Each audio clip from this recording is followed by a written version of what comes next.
सभी साथियों को नमस्कार। आज के इस वीडियो में आप सभी के लिए लेकर आ चुका हूं मैं railway NTPC 12th level exam 2025 के लिए इम्पोर्टेंट क्वेश्चन। जैसा कि आप सभी को पता है एनटीपीसी 12th लेवल का एग्जाम 7 अगस्त से शुरू हो गया था। उसके बाद में काफ़ी सारी शिफ्टों का एग्ज़ाम कंप्लीट हो चुका है। तो उन्हीं शिफ्टों के आधार पर मैंने ये वीडियो तैयार किया है। जिन भी बच्चों का एग्ज़ाम अभी तक नहीं हुआ, आने वाले दिनों में जिन भी बच्चों का एग्ज़ाम है वो सारे के सारे स्टूडेंट इस वीडियो को लास्ट तक देख लेना।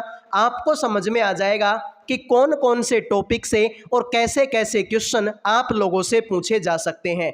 तो सभी स्टूडेंट एक बार अपनी अपनी एग्ज़ाम डेट कमेंट कर दो ताकि मुझे पता चल सके कि किस डेट के और किस शिफ्ट के ज़्यादा बच्चे हमारे साथ में लाइव हैं। तो आ जाइए शुरू करते हैं क्लास को। पहला सवाल तुम्हारे सामने है कि 3294 बटा में है 226 प्लस 506। ऑफ का मतलब सभी को पता है कि गुणा ही होता है, तो कोई प्रॉब्लम है नहीं। 3/4 प्लस में मेरे भाई कितना हो गया 500। तो देखो इस सवाल को हम सोल्व करते हैं। तो देखो ऊपर कितना है भाई 3294, सेम टू सेम लिख लिया। नीचे अगर मैं देखूंगा तो 226 प्लस में 506। तो 226 को जब मैं 506 में जोड़ूंगा तो 500 और 200 700, 26 और 6 32, तो 732 आएगा। ऑफ का मतलब गुणा ही होता है, तो इसमें कोई प्रॉब्लम होनी नहीं चाहिए। बट गुणा में है 3/4 और प्लस में कितना चल रहा है मेरे भाई अलग से सर 500 चल रहा है। अब काटा पीटी कर दूं कोई प्रॉब्लम थोड़ी है। तो देखो 4 का भाग 732 में दूंगा मैं, तो 4 एकम 4, 3 बचेगा, 4 8 का 32 और 4 तिया 12, 183 होगा। 3 से मैं इसको काट देता हूं तो ये कितनी बार कटेगा 3 एकम 3, 3 नाम का 27 और 3 8 का 24, 1098। तो 1098 बटा में 183, ठीक है मेरे भाई, और प्लस में कितना चल रहा है 500। तो भाई अगर मैं यूनिट डिजिट से देखूंगा तो 6 तिया 18, यानी ये लगभग 6 बार कट जाएगा भाई। 18 6 का 108, तो 6 बार कटेगा। 183 एकम 183, 183 से काटेंगे तो 6 बार कटेगा। तो 500 प्लस में 6 कितना हो जाएगा 506 हो जाएगा। यही तुम्हारे सवाल का क्या है राइट आंसर है। तो जिन बच्चों ने ऑप्शन 2 आंसर दे दिया उनके मजे हो गए, बाकी सभी का ये सवाल गलत हो चुका है। आइए अगले सवाल पर बढ़ते हैं। तुमसे बोला गया कि 3, 4 और 5 सेंटीमीटर की भुजाओं वाले 3 छोटे घनों को एक बड़ा घन बनाने के लिए पिघलाया जाता है। छोटे घनों का संपूर्ण पृष्ठीय क्षेत्रफल और बड़े घन का संपूर्ण पृष्ठीय क्षेत्रफल का अनुपात ज्ञात कीजिए। तो मेरे भाई घन का क्षेत्रफल क्या होता है भुजा का क्यूब होता है। क्या होता है मेरे भाई भुजा का क्यूब होता है। अब छोटे घनों की भुजा तो तुम्हारे पास में है कि एक की 3 है, एक की 4 है और एक की 5 है, लेकिन बड़े घन की भुजा तो तुम्हारे पास में है ही नहीं। तो पहले तुमको बड़े घन की भुजा निकालनी पड़ेगी। तो जब भी यहाँ पर बात पिघलाने की होती है, जब भी बात पिघलाने की होती है तो आयतन हम क्या निकालते हैं भाई, हम क्या निकालते हैं आयतन निकालते हैं। तो भाई छोटे घनों का आयतन, छोटे घनों का आयतन किसके बराबर होगा बड़े घन के आयतन के बराबर होगा। बड़े घन के आयतन के क्या होगा बराबर होगा। अब घन का आयतन क्या होता है ये भी याद होना चाहिए। घन का आयतन होता है भुजा का क्यूब। तो मेरे भाई छोटे घन में पहली भुजा कितनी है 3, तो 3 का क्यूब क्या होता है 27 होता है। दूसरी भुजा मेरे भाई 4, 4 का क्यूब कितना होता है 64 होता है। तीसरी भुजा कितनी है 5, 5 का क्यूब 125 होता है। बराबर में बड़े घन का आयतन यानी कि वही तुम्हारा क्या होगा भुजा का क्यूब होगा। जब इन तीनों को जोड़ेंगे तो 5 और 4 9 और 7 का 16, असल की 1, 6 और 2 8 और 2 10, सॉरी 6 और 3 9 और 2 11, यानी कि हो जाएगा 216। बराबर में कितना चल रहा है मेरे भाई भुजा का क्यूब हमारा चल रहा है। तो यहाँ से अगर मैं भुजा की वैल्यू निकालूंगा, यहाँ से भुजा की भाई, तो क्यूब हटेगा तो क्यूब रूट लगेगा। तो क्यूब रूट लगेगा किसके 216 के, और 216 किसका क्यूब रूट होता है मेरे भाई 6 का, क्योंकि 6 गुणा में 6 गुणा में 6 कितना होता है 216 होता है। तो इसकी वैल्यू क्या आएगी मेरे भाई 6 आएगी। तो बड़े घन की भुजा अब तुम्हारे पास में कितनी आ गई मेरे भाई सर 6 आ गई। तो अब तुम निकाल दो इनका क्या संपूर्ण पृष्ठीय क्षेत्रफल जो कि होता है 6 गुणा में भुजा का स्क्वायर। तो मेरे भाई छोटे घनों का संपूर्ण पृष्ठीय क्षेत्रफल कितना होगा सर 6 गुणा भुजा स्क्वायर। तो भुजा की वैल्यू कितनी है 3, तो 3 का स्क्वायर 9, 9 गुणा में 6, 9 6 54। भुजा की वैल्यू कितनी है 4, 4 का स्क्वायर 16, 16 गुणा में 6, 16 16 6 96। प्लस में भुजा की वैल्यू कितनी है 5, 5 का स्क्वायर 25, 25 6 150। और बटे में मेरे भाई बड़े घन का संपूर्ण पृष्ठीय क्षेत्रफल, तो बड़े घन की भुजा कितनी है 6, तो 6 का स्क्वायर 36, 36 गुणा में 6 216, क्योंकि भुजा 6 गुणा भुजा स्क्वायर, 6 गुणा भुजा स्क्वायर। तो भुजा की वैल्यू 6 है तो 6 का स्क्वायर 16, 16 गुणा में 6 तो 216, सॉरी 6 का स्क्वायर 36, 36 गुणा में 6 216। तो इनको जोड़ेंगे तो 150 और 150 300, 300 बटा में कितना हो गया 216। तो 12 से काटेंगे 12 दूना 24, 12 पंजो 60, 12 से काटेंगे 12 एकम 12 और 12 8 का 96। तो 25 बटा में 18 यही तुम्हारे सवाल का क्या होगा राइट आंसर होगा। तो ये थोड़ा सा अच्छे लेवल का सवाल है भाई। तुमसे बोला था कि छोटे घनों को पिघलाकर एक बड़ा घन बनाया जाता है, तो छोटे घनों का आयतन बड़े घनों के आयतन के बराबर होगा। तो आयतन होता है भुजा का क्यूब, तो 3 का क्यूब 27, 4 का क्यूब 64 और 5 का क्यूब 125। तीनों को जोड़ेंगे 216, 216 का जब मैं क्यूब रूट निकालूंगा तो ये आएगा तुम्हारा कितना 6, क्योंकि 6 गुणा 6 गुणा 6 216 होता है। अब इनका संपूर्ण पृष्ठीय क्षेत्रफल 6 गुणा में भुजा स्क्वायर, भुजा की वैल्यू 3 है तो 3 का स्क्वायर 9, 9 गुणा 6 54 हो गया, 4 का स्क्वायर 16, 16 6 96, 5 का स्क्वायर 25, 25 पंजो 125, सॉरी 25 6 150, ठीक है तो 150 हो गया। इनको जोड़ा तो 300 और वही 6 गुणा भुजा स्क्वायर, तो 6 का स्क्वायर 36, 36 गुणा में 6 216, काटा पीटी करेंगे 25 बटा 8 18 आंसर आएगा। तो सभी बच्चे भाई वीडियो को लाइक कर दो, चैनल को सब्सक्राइब कर दो। लाइक सब्सक्राइब करने का कोई पैसा नहीं लगता। वीडियो में आगे बढ़ने से पहले जो भी बच्चे रेलवे एनटीपीसी की तैयारी कर रहे हैं, जिनका भी पेपर अभी तक नहीं हुआ, आने वाले दिनों में जिन भी बच्चों का एग्ज़ाम है उन सभी के लिए जीके, रीजनिंग और मैथ सब्जेक्ट का पीडीएफ तैयार कर दिया केवल 100 रुपये में।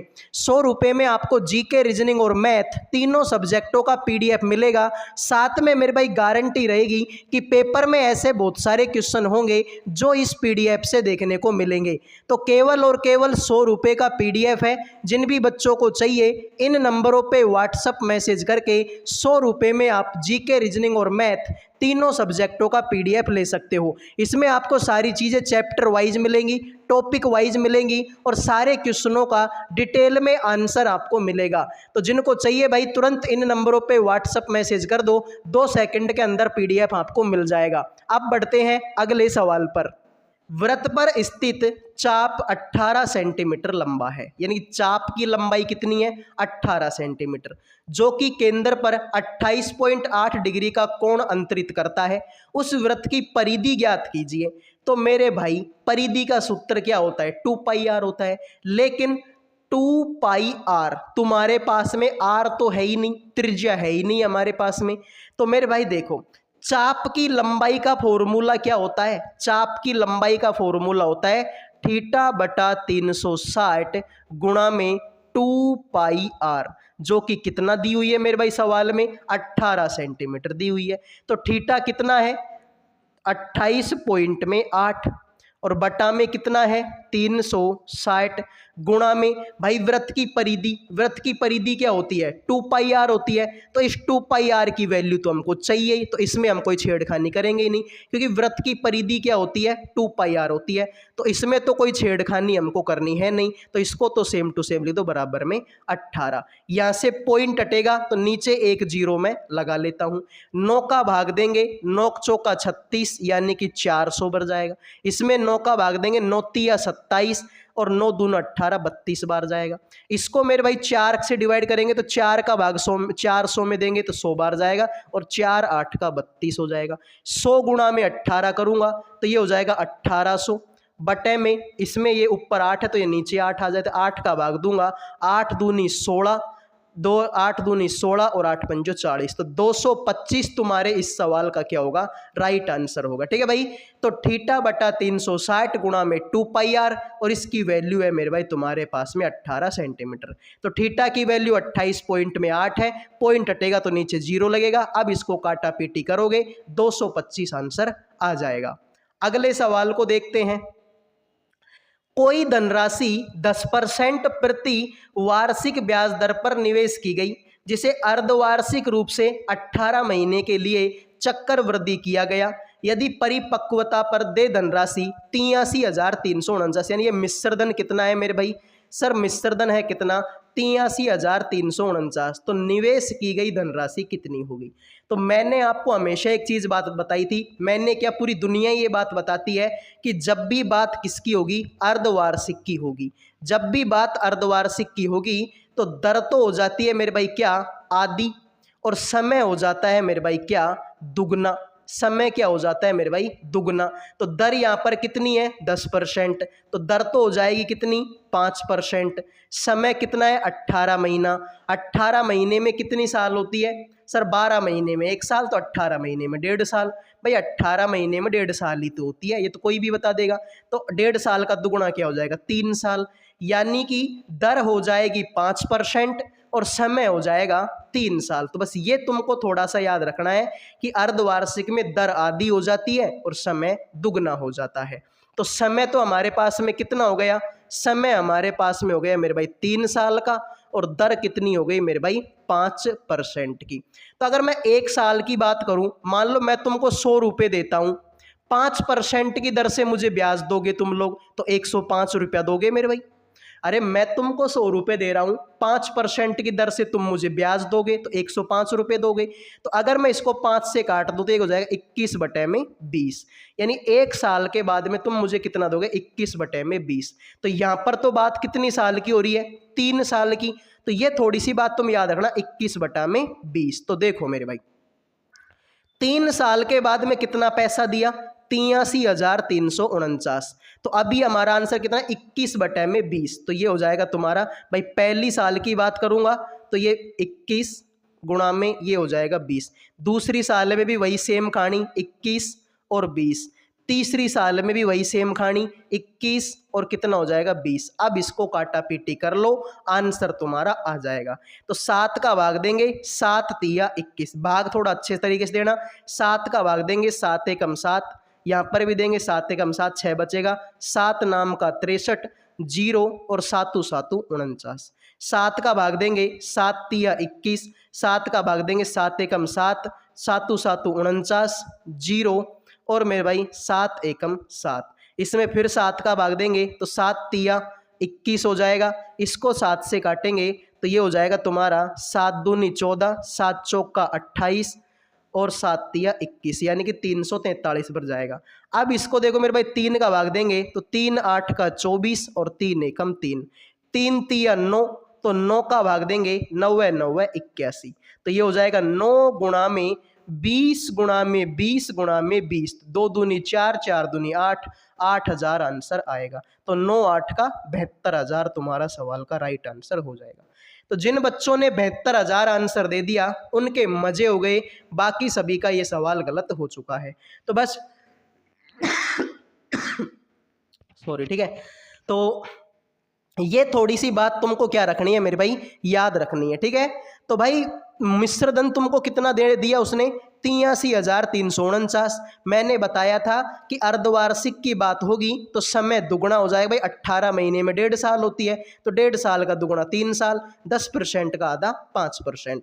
तो 100 रुपये अगर मैं तुमको दूंगा तो तुम मुझे भाई 5% से कितना रुपये दोगे, 105 रुपये दोगे। तो मैं इसको 5 से काटूंगा तो 21/20 हो जाएगा। अब ये मिश्रधन है इसलिए इसको उल्टा करना पड़ेगा, तो 20/21, 20/21, 20/21, 3 बार तुमको करना पड़ेगा। काटा पीटी करोगे तो वही 72,000 तुम्हारा आंसर आ जाएगा। अगला सवाल देखो भाई, निम्नलिखित में से कौन सी संख्या 360 से विभाज्य है। अब किसी भी संख्या में 360 का भाग जा रहा है, मतलब उसमें 9 का भाग जा रहा होगा, क्योंकि 9 चौका 36, यानी वो संख्या खुद 9 से डिवाइड है।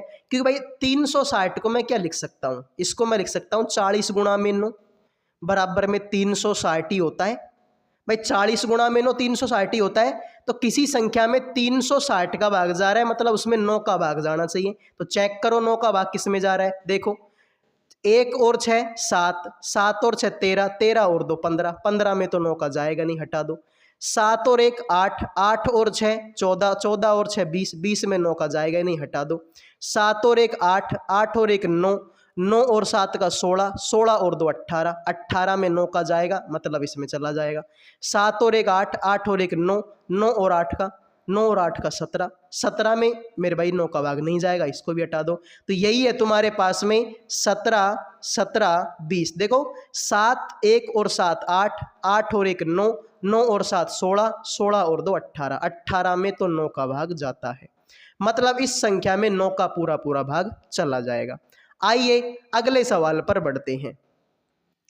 एक परिवार चावल, सब्जी और खाना पकाने के तेल पर 9:11:5 के अनुपात में खर्चा करता है। यानी इस पर करेगा 9 रुपये का खर्चा, इस पे करेगा 11 रुपये का खर्चा, इस पे करेगा 5 रुपये का खर्चा। तो टोटल खर्चा कितना आया, 9 और 11 20 और 5 25। तो टोटल खर्चा कितना आ गया, 25 रुपया का। अब यहाँ पर देखो भाई, कीमतों में 10% की वृद्धि हो गई। तो 9 में अगर मैं 10% की वृद्धि करता हूँ, यानी कि 9 में अगर मैं 10% की वृद्धि करूंगा, तो ये हो जाएगा 9 सही एक भाई 10% यानी 110 हो जाएगा, 110 बटे में 100। तो 0 0 काटेंगे और इसको 99 में 10 का भाग देंगे, तो ये हो जाएगा तुम्हारा 9.9। इसमें मेरे भाई 20% की वृद्धि हुई। तो 11 में जब मैं 20% की वृद्धि करूंगा तो 120 बटे में ये तुम्हारा 100 होगा। 0 से 0 काटूंगा, 11 गुणा में 12, तो ये हो जाएगा 11 दूनी 22, यानी कि 132 होगा। 132 में 10 का भाग दूंगा तो ये हो जाएगा तुम्हारा 13.2 हो जाएगा। इसमें 30% की वृद्धि करूंगा, तो 5 में अगर मैं 30% की वृद्धि करूं तो 130 बटे में 100 हो जाएगा। 0 0 13 5 65, यानी कि 6.5 हो जाएगा। इन सबको जोड़ेंगे तो कितना होगा भाई, इन सबको मैं जोड़ूंगा तो कितना आएगा, 5 और 2 7, 9 और 7 का 16, यानी कि 6 आएगा। फिर पॉइंट लगेगा तो 16 का 1 तो ये हो जाएगा, 6 और 1 7, 7 और 3 10, 10 और 9 19 हो जाएगा, और भाई 29 पॉइंट में 6। तो पहले तुम्हारा पैसा कितना लग रहा था, 25 रुपया, अब कितना हो गया 29.46। तो कितना बढ़ा सर, ये 4.6 रुपया बढ़ गया। तो 4.6 रुपया बढ़ा है किससे, 25 से। परसेंटेज लगाएंगे तो 100 से गुणा करना पड़ेगा। 25 चौका 100, 4.6 को जब मैं 4 से गुणा करूंगा तो 6 चौक का 24, 16 और 2 18, 18 पॉइंट में 4 तुम्हारे इस सवाल का क्या होगा, राइट आंसर होगा। तो सिंपल सवाल है मेरे भाई, कुछ भी नहीं किया भाई। तुम्हारा पहला खर्चा कितना था, 9 रुपये, 11 रुपये और 5 रुपये। तुमने बोला कि 10% की वृद्धि कर दो, तो मैंने इसमें 9 में 110, भाई 10% की वृद्धि 110 मुझे करना पड़ेगा। 110 बटा में 100, ये 0 0 काटूँ, 11 9 99, 99 में 10 का भाग दूंगा, 9.9।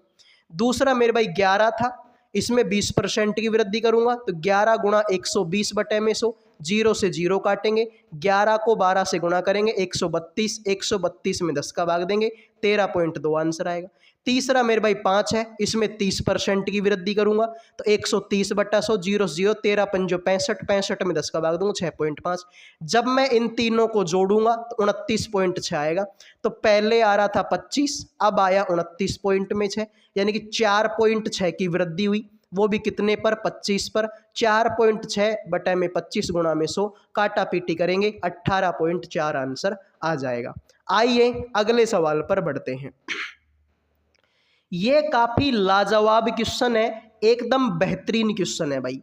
आर प्लस में 1 अपॉन में आर इक्वल टू 11 है, तो आर क्यूब प्लस में 1 अपॉन में R square minus R plus में 1 की वैल्यू क्या होगी। मैं चाहूँ तो 2 सेकंड में इस सवाल को कर सकता हूँ और मेरे बताने के बाद में आप भी इसको 2 सेकंड में कर दोगे।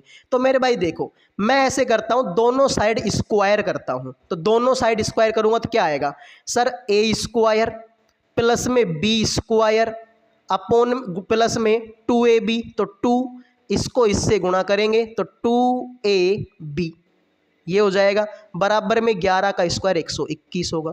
तो आर स्क्वायर प्लस में 1 अपॉन में आर स्क्वायर, आर से आर कटेगा 2 बचेगा, 121 में से 2 घटाओगे तो ये हो जाएगा 119 तुम्हारा हो जाएगा।